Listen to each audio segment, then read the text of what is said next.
When the Authority was gone and Seth Rollins had that dynamic going on with Kane, I was really liking Seth Rollins then because Kane was putting the pressure on Seth Rollins. He was putting the screws to him, and he's like, dude, okay, whatever that bullshit that was going on before you won the WWE World Heavyweight Championship, it ends now. You're not chasing greatness. You have to maintain greatness. And when you're at the peak of the entire industry, the standards change and what's expected of you. You have to expect that that's going to change. And I felt as if Kane was putting that pressure on Seth Rollins. And the more pressure he put on Seth Rollins, the more cocky Seth Rollins got, the more confident Seth Rollins got, and the more that I feel as if he grew as a man. However, the Authority comes back, and immediately he reverts right back to the position of playing a child. And shit, you don't even have to take my word for it. The entire narrative of when Triple H came back was daddy's home.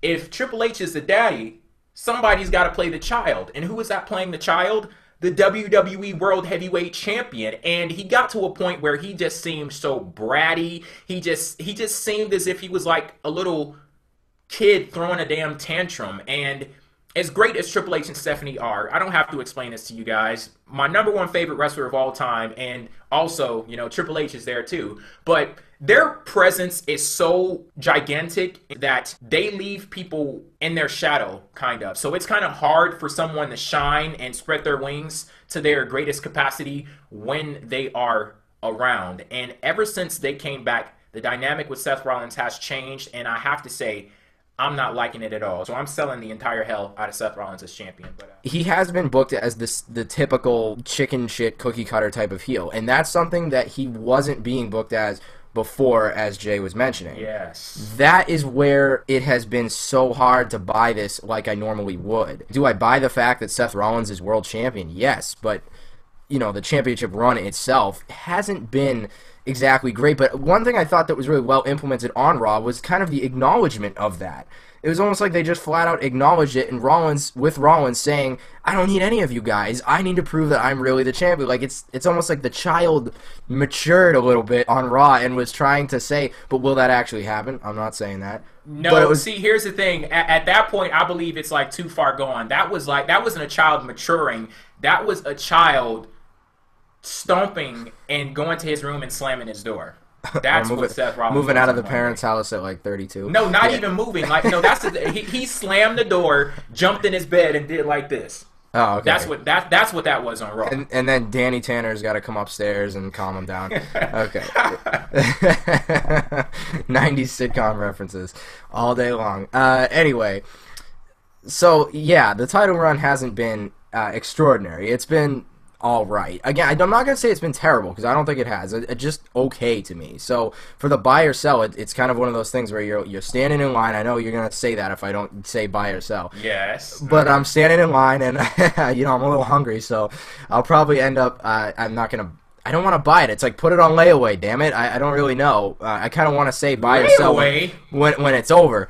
When the title run is finished is like, I feel is a better time to say whether you actually buy or sell it. But I guess I'll sell it more because it hasn't been as good as it should be. Because let's be honest, he was booked really well in 2014. You know, it wasn't until the beginning of 15 or after Royal Rumble, because this is what, you know, we talked about, me, you, and Charlie did a few months back.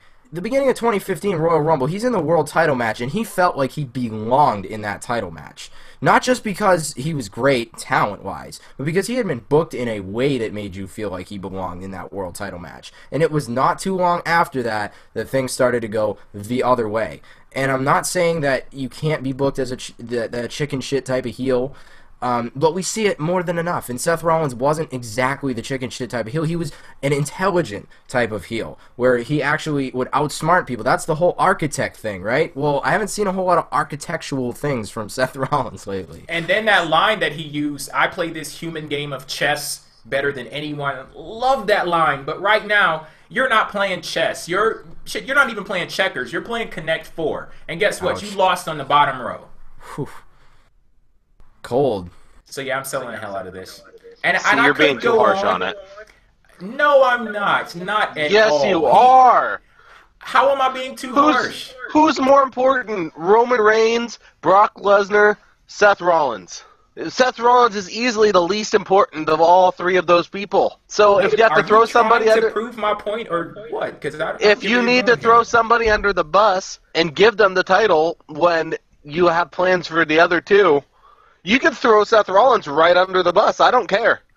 All right? So you're Seth saying Rollins that he's ate the being bullet. thrown under the bus. I'm saying he ate the bullet, and it was pretty shitty bullet either way.